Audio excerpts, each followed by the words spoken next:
Bismillahirrahmanirrahim. Assalamualaikum warahmatullahi wabarakatuh. Selamat siang. Perkenalkan, saya Dr. Gigi Rizky Rahmantia. Alhamdulillah, puji syukur kehadirat Allah Subhanahu wa taala karena hingga saat ini saya beserta teman-teman sekalian yang mengikuti video ini masih dipertemukan dalam keadaan yang sehat walafiat. Amin. Semoga sholawat serta salam selalu tercurahkan kepada Baginda Muhammad SAW beserta keluarga dan para sahabatnya. Amin. Alhamdulillah, saya sangat senang sekali hari ini bisa hadir di tengah-tengah teman-teman semua yang insya Allah dalam waktu kurang lebih sekitar 30 menit ke depan izinkan saya sedikit sharing tentang kesehatan gigi pada anak-anak. Di akhir sharing, saya akan mempersilahkan teman-teman untuk mengajukan pertanyaan tentang kesehatan gigi anak-anaknya. Dan insya Allah saya akan menjelaskan sesuai dengan keilmuan yang pernah saya dapatkan. Sebelum sharing ini kita mulai, alangkah baiknya kita berdoa menundukkan kepala sejenak, membaca Al-Fatihah, doa menuntut ilmu, doa pembuka hati, supaya sharing yang dibagikan hari ini bisa bermanfaat untuk kita semua. Amin. Berdoa, kita bersilakan.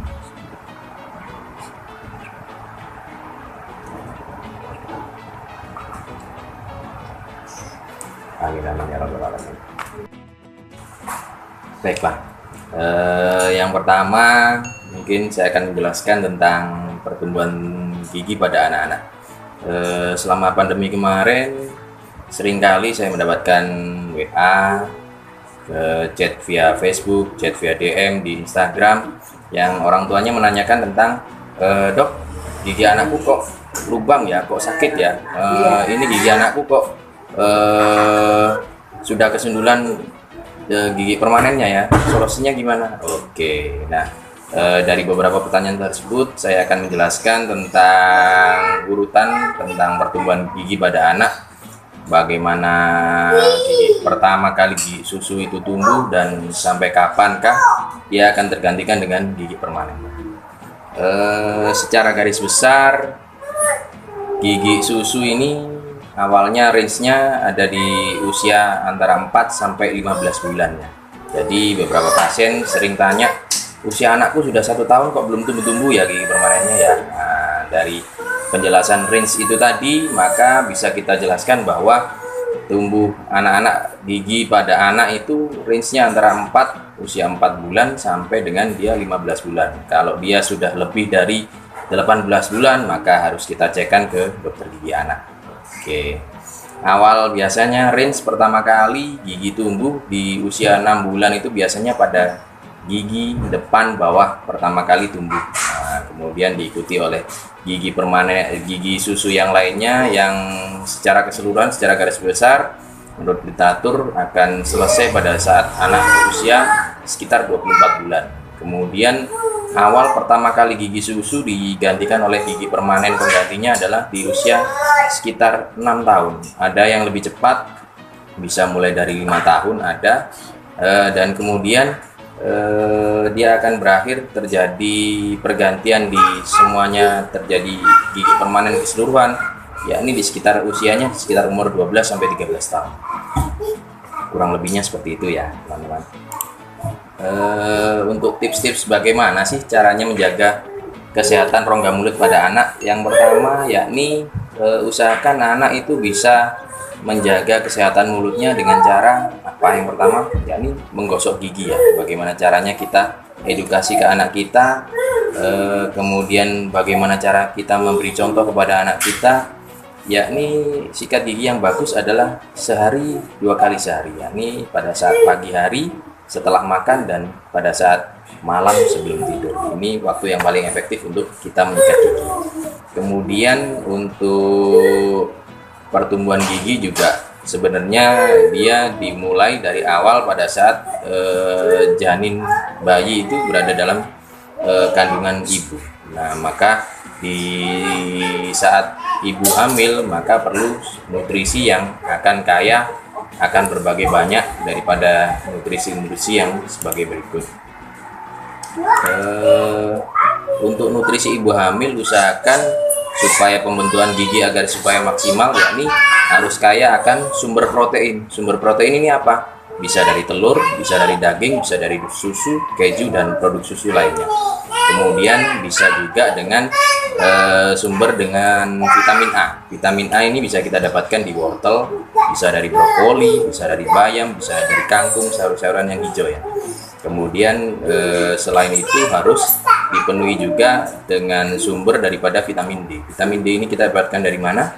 Bisa kita dapatkan dari susu, dari ikan, dari kuning telur, dan bisa juga dari kacang almond. Kemudian yang berikutnya yakni harus diperkaya dengan sumber vitamin C. Vitamin C ini kita dapatkan seperti kita ketahui bahwa didapatkan banyak sekali dari jeruk, dari jambu biji, dari pepaya, dari kiwi, ya kebanyakan di buah-buah yang berasa kecut ya. Kemudian gigi susu kalau dibandingkan dengan gigi permanen, dia cenderung lebih rapuh ya. Karena dimana enamel gigi susu ini susunannya lebih tipis sehingga karies lebih mudah terjadi pada saat gigi susu. Oleh karena itu jangan sampai lupa untuk mengajak si kecil supaya rajin menggosok giginya dan rutin untuk membawa si kecil periksa ke dokter gigi. Minimal 6 bulan sekali. Kemudian apa saja sih susunan daripada gigi-gigi itu? Susunan gigi terbagi menjadi 3 ya. Yang pertama adalah lapisan enamel, yang kedua lapisan dentin, dan yang ketiga adalah lapisan pulpa. Lapisan enamel ini pada gigi anak-anak dia cenderung lebih rapuh dibandingkan dengan susunan lapisan enamel yang ada pada gigi orang dewasa, sehingga pada gigi anak-anak ini rentan sekali dia terjadi kerusakan yang kita sering sebut sebagai karies gigi. Kemudian ada yang bertanya, ini mitos ataukah fakta sih dok? Gigi susu yang berlubang ini tidak perlu dirawat, nanti kan pasti akan tergantikan dengan gigi permanen sebelumnya. Sebenarnya ini sebuah anggapan yang ya sedikit salah, karena gigi susu itu sendiri juga penting, karena gigi susu itu dia mempersiapkan daripada tempat untuk gigi permanennya yang akan tumbuh, di mana ada yang kita sebut sebagai tanggal prematur. Tanggal prematur ini seharusnya dia gigi susu tersebut belum mulai digantikan oleh gigi permanen, tetapi karena dia sangat rusak parah sehingga akhirnya dia terpaksa dicabut atau memang dia tercabut sendiri karena yang rusaknya terlalu parah sekali. Nah, padahal gigi susu ini dia mempersiapkan tempat untuk gigi permanen tumbuh. Pada saat dia tanggal prematur, dia tanggal sebelum waktunya, otomatis gigi yang di belakang dia akan maju ke depan, sehingga tempat yang dipersiapkan oleh gigi permanen yang seharusnya mempersiapkan tempat gigi permanen tumbuh yang lebih besar dari gigi susu, dia akhirnya gigi permanennya tidak cukup tempat, sehingga gigi yang terakhir tumbuh biasanya di gigi taring paling sering terakhir tumbuh, sehingga paling sering kita dapatkan gigi taring ini gingsul karena dia paling terakhir tumbuh dan tidak terbagi mendapatkan tempat yang cukup untuk dia bertumbuh. Kemudian usahakan apabila ada lubang dari sekecil apapun, kalau bisa segera bawakan ke dokter gigi supaya gigi tersebut bisa ditambal sehingga dia tidak sampai tercabut atau dia tanggal sebelum waktunya. Karena gigi ini dia mempunyai berbagai banyak fungsi, salah satunya yakni sebagai pengunyaan. Dia bisa membantu sebagai alat ucap. Alat ucap sering saya temui beberapa pasien di mana dia istilahnya kita sebut sebagai speech delay ya. Jadi dia bicaranya terlambat. Bicara terlambat ini ternyata begitu saya pelajari, ada beberapa kasus pasien yang dimana si anak ini kemungkinan besar tekstur daripada makanannya dia tidak sesuai dengan usianya. Jadi seharusnya makin bertambah usia, seharusnya tekstur makanannya dia harusnya lebih keras. Dimana dengan bertahap tekstur makanan dia lebih keras sehingga dia akan melatih daripada fungsi otot-otot bicara.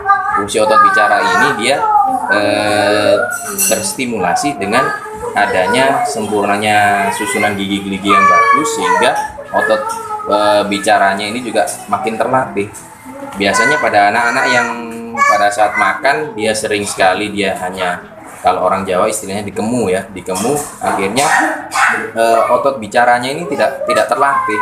Semakin otot bicara tidak terlatih, maka akhirnya gigi anak tersebut ya semakin tumbuhnya semakin lambat, sehingga otot bicaranya dia tidak terlatih, yang alhasil yang terakhir adalah anak ini terlambat daripada fungsi bicaranya. Kemudian pada saat anak ini belum tumbuh semua gigi, yang perlu harus kita lakukan apa?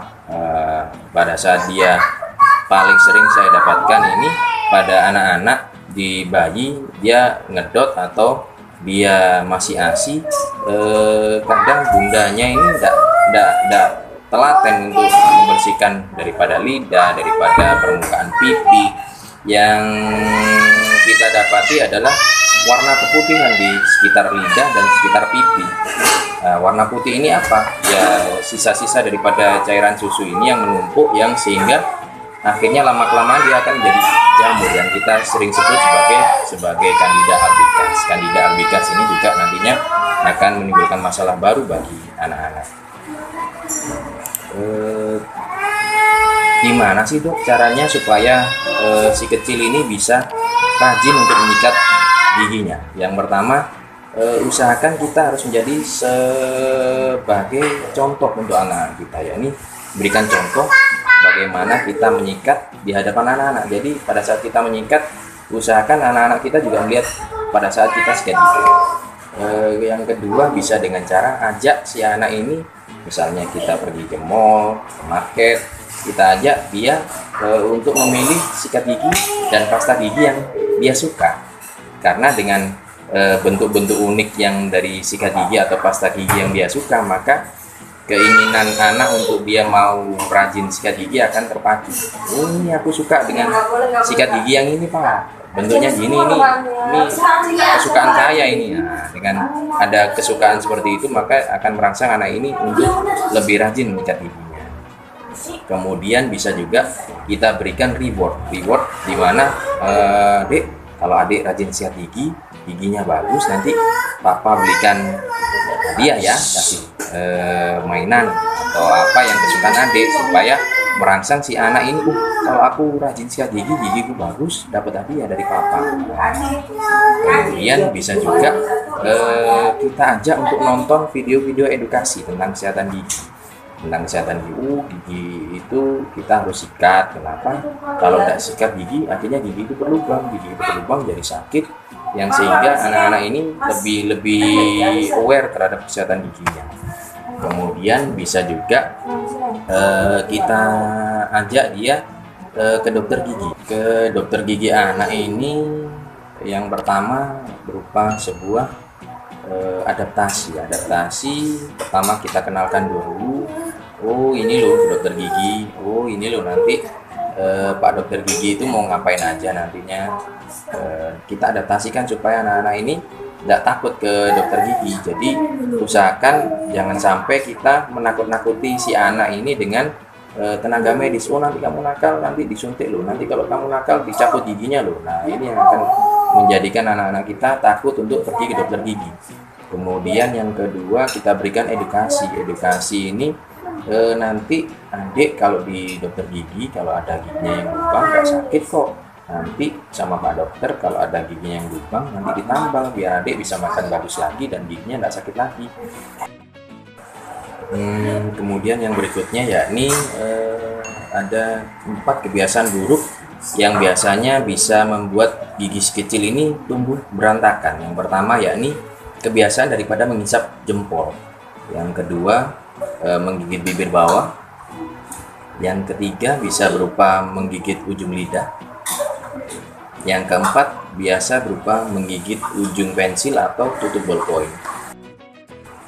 Dengan si anak ini menghisap jempol, maka otomatis tekanan di dalam rongga mulut ini menjadi lebih besar ya dia, sehingga membuat lengkung rahang yang seharusnya dia bentuknya huruf U, maka karena tekanannya dia lebih besar di dalam rongga mulut, maka dia lengkung rahangnya dia akan menjadi huruf V. pada saat lengkung rahangnya menjadi huruf V, otomatis tempat untuk giginya dia bertumbuh jadi lebih sempit, yang akhirnya nanti giginya akan tumbuh berjejal-jejal, berdesak-desakan. Kemudian kebiasaan daripada menggigit bibir bawah seperti ini, kebiasaan menggigit bibir bawah ini, maka otomatis dia akan memberikan penekanan pada gigi depan di rahang atas. Dengan beginikan, maka otomatis gigi depan rahang atasnya dia akan lebih tumbuh maju, yang jadinya akannya jadi tumbuh tongos ya. Kemudian kebiasaan daripada menggigit ujung lidah. Nah, ujung lidah ini bisa juga menghambat daripada pertumbuhan gigi atas dan gigi bawah supaya dia bisa berkontak.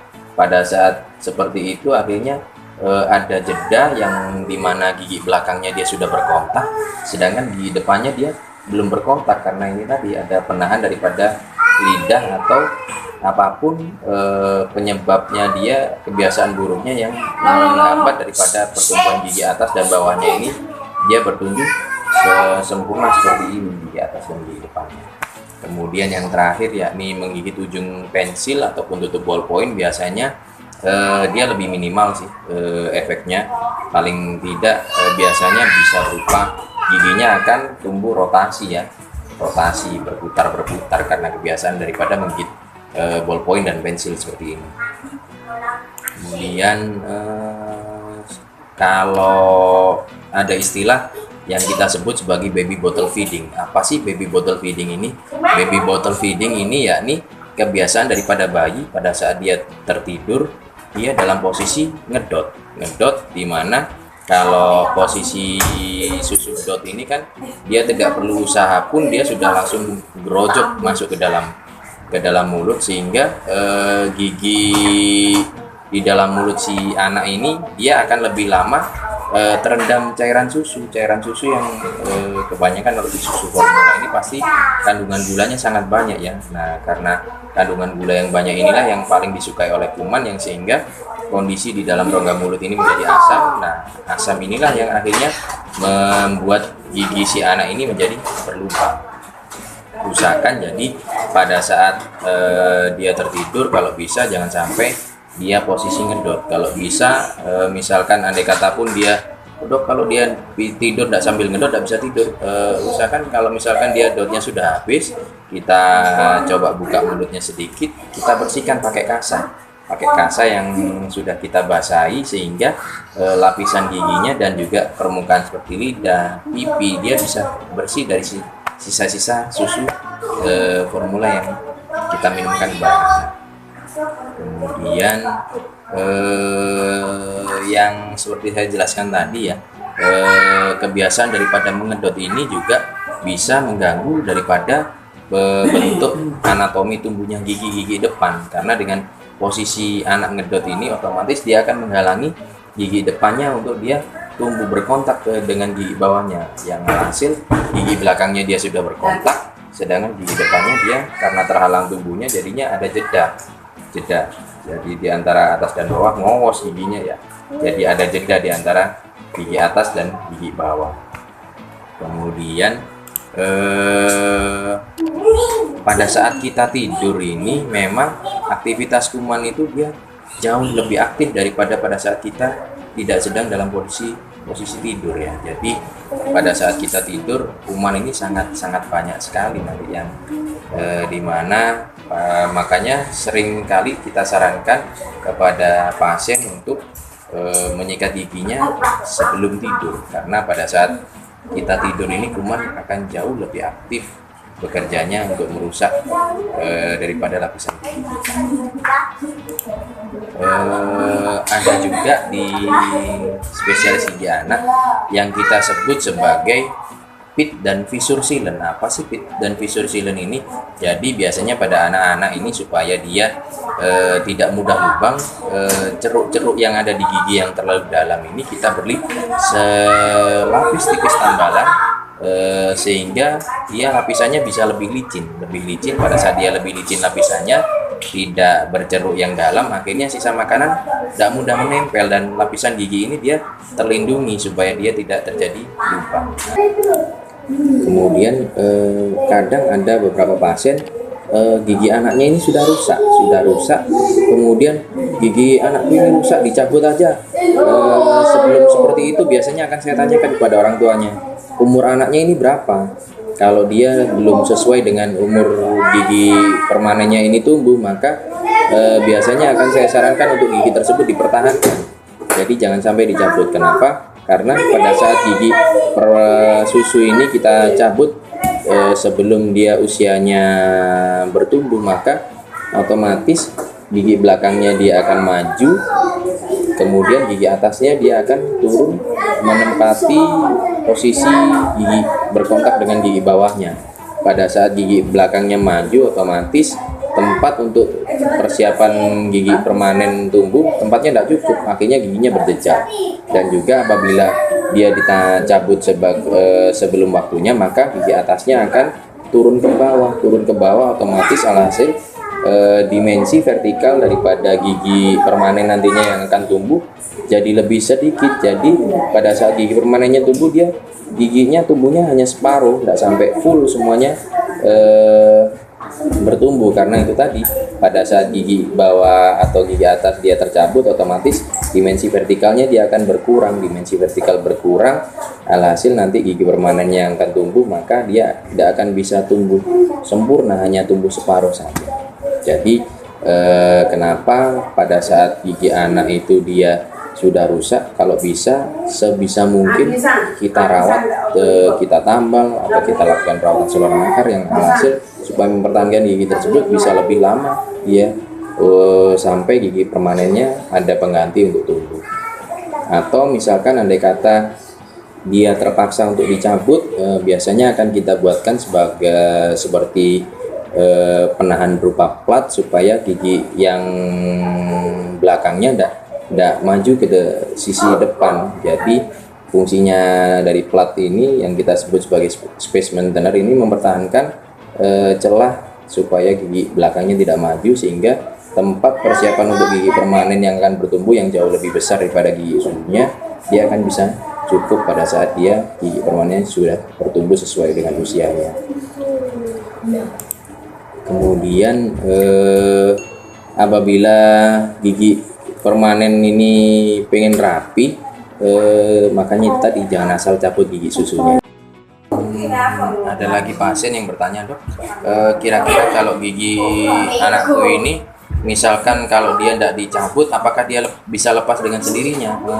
Tidak semua gigi yang dia masih gigi susu dia akan bisa lepas dengan sendirinya. Gigi susu yang bisa lepas dengan sendirinya ini apabila dia posisi gigi permanennya dia tumbuh pas di bawah gigi susu di atasnya ya. Jadi pada saat dia pas posisinya tumbuh di bawahnya, maka lapisan akar daripada gigi susunya ini akan tergerus oleh gigi permanennya, sehingga pada saat dia sudah mau tergantikan oleh gigi permanennya, maka gigi ini karena tidak ada sisa akarnya, maka dia akan goyang. Pada saat goyang ini dia kena lidah, kita goyang-goyangkan sedikit, maka dia akan lepas dengan sendirinya. Tadi tidak perlu dicabut ke dokter gigi, tapi pada saat dia tumbuh gigi permanennya tidak pas di bawah gigi susunya, maka biasanya akan tumbuh di belakangnya atau di depannya daripada gigi susunya ini. Nah, itu yang harus kita cabutkan ke dokter gigi karena akan mungkin dia bisa lepas dengan sendirinya. Ada juga beberapa pasien yang pernah datang ke tempat praktek saya, gigi anaknya ini dia lepas karena dia jatuh. Sebenarnya kalau selama gigi anak ini dia terlepas tapi dia tidak sampai 2 jam langsung dibawa ke dokter gigi, sebenarnya gigi ini bisa kita pasangkan kembali, kita bisa replantasikan kembali ke dalam soket giginya ini, karena dengan syarat pada saat jatuh giginya ini masih utuh, jangan sampai menyentuh bagian daripada akar gigi, karena apabila kita sentuh bagian dari akar gigi maka dia akan mempengaruhi gigi ini apakah dia bisa dikembalikan kembali ke dalam soket gigi atau enggak. Beberapa pengalaman saya mengembalikan pasien yang jatuh, itu saya sarankan kalau misalkan ada jatuh lagi, usahakan gigi ini direndam di dalam cairan susu atau direndam dalam cairan seperti salin ya, cairan garam yang biasanya cairan infus itu kita rendam di situ. Jadi selama kita belum ke dokter gigi, usahakan gigi yang masih utuh itu direndam di dalam itu, dan usahakan jangan sampai lama, kalau bisa jangan sampai 2 jam untuk kita membawa periksakan anak gigi kita ke dokter gigi. Ada lagi yang sering timbul di anak-anak, yakni kita biasanya gigi anak-anak ini ada jeda-jeda ya di antara gigi. Ini malah justru adalah kondisi di mana kondisi anak yang normal, karena ada istilah stage yang kita sebut sebagai ugly duckling stage. Jadi ugly duckling stage ini fase normal yang ada pada gigi anak-anak, karena ukuran daripada gigi susu ini memang jauh lebih kecil daripada gigi permanennya, dan fungsi gigi susu ini juga dia mempersiapkan tempat untuk tumbuhnya gigi permanen yang mana ukurannya jauh lebih besar daripada gigi permanennya. Nah, malah justru yang ada jeda celah di antara 2 gigi inilah yang harusnya normal yang ada pada anak-anak kita. Terakhir, tips dari saya yakni tips untuk memilah sikat gigi untuk si kecil ini yang bagus kayak gimana sih? Yang pertama yakni ukuran kepala sikat ini sesuaikan dengan ukuran daripada mulut. Jadi kalau anaknya kecil, usahakan cari yang ukuran yang dia ukurannya kecil supaya bisa menjangkau di seluruh lapisan giginya sampai hingga ke belakang. Yang kedua yakni pilih yang dia bulunya soft, yang halus, bisa kita raba. Cari yang betul-betul soft supaya ini anak pada saat menyikat gigi dia tidak merasakan sakit. Jadi pada saat dia tidak merasakan sakit, dia merasa nyaman, maka dia akan mau dan rajin untuk menyikat giginya. Yang ketiga yakni pilihlah yang ujungnya membulat supaya dia bisa menjangkau ke lapisan yang lebih dalam lagi. Kalau dia ujungnya dia lebih besar, untuk menjangkau ke lapisan yang lebih dalam dia akan lebih susah. Cari yang pegangan sikatnya yang nyaman ya. Biasanya pegangan sikat ini kadang kalau di sikat gigi anak-anak kita sering ada berupa bentuk-bentuk yang kesukaannya dia ya. Jadi bisa dengan itu juga sehingga anak-anak ini lebih rajin menyikat giginya dengan sikat gigi pilihannya dia yang kesukaannya dia.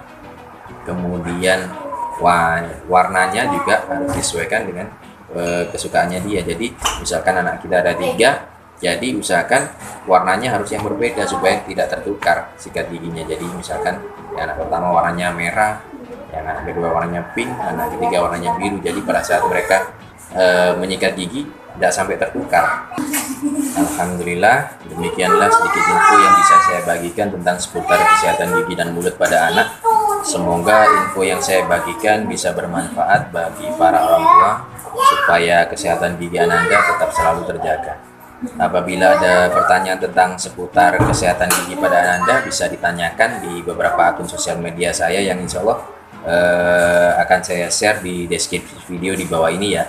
Jadi jangan lupa untuk subscribe, like, dan komen, karena subscribe itu gratis saudara, supaya di kemudian hari dengan komentar-komentar dari teman-teman semua, Papa dan Bunda, ini dapat bisa menjadikan masukan buat saya untuk membuat video-video yang di kemudian hari yang insya Allah lebih bermanfaat lagi untuk kesehatan gigi pada anak-anak. Apabila ada kesalahan daripada video saya yang bagikan ini, semuanya adalah batasan saya sebagai makhluk Allah yang memang jauh daripada kata sempurna. Semoga apa yang baik daripada video yang saya bagikan ini semoga dapat bisa bermanfaat untuk kita semua. Sebagai akhir daripada video saya kali ini, izinkan saya untuk membaca doa penutup majelis, yakni Subhanakallahumma wa bihamdika asyhadu an la ilaha illa anta astaghfiruka wa atubu ilaik. Wassalamualaikum warahmatullahi wabarakatuh. Sampai bertemu di video selanjutnya. Salam sehat untuk kita semua. Assalamualaikum warahmatullahi wabarakatuh.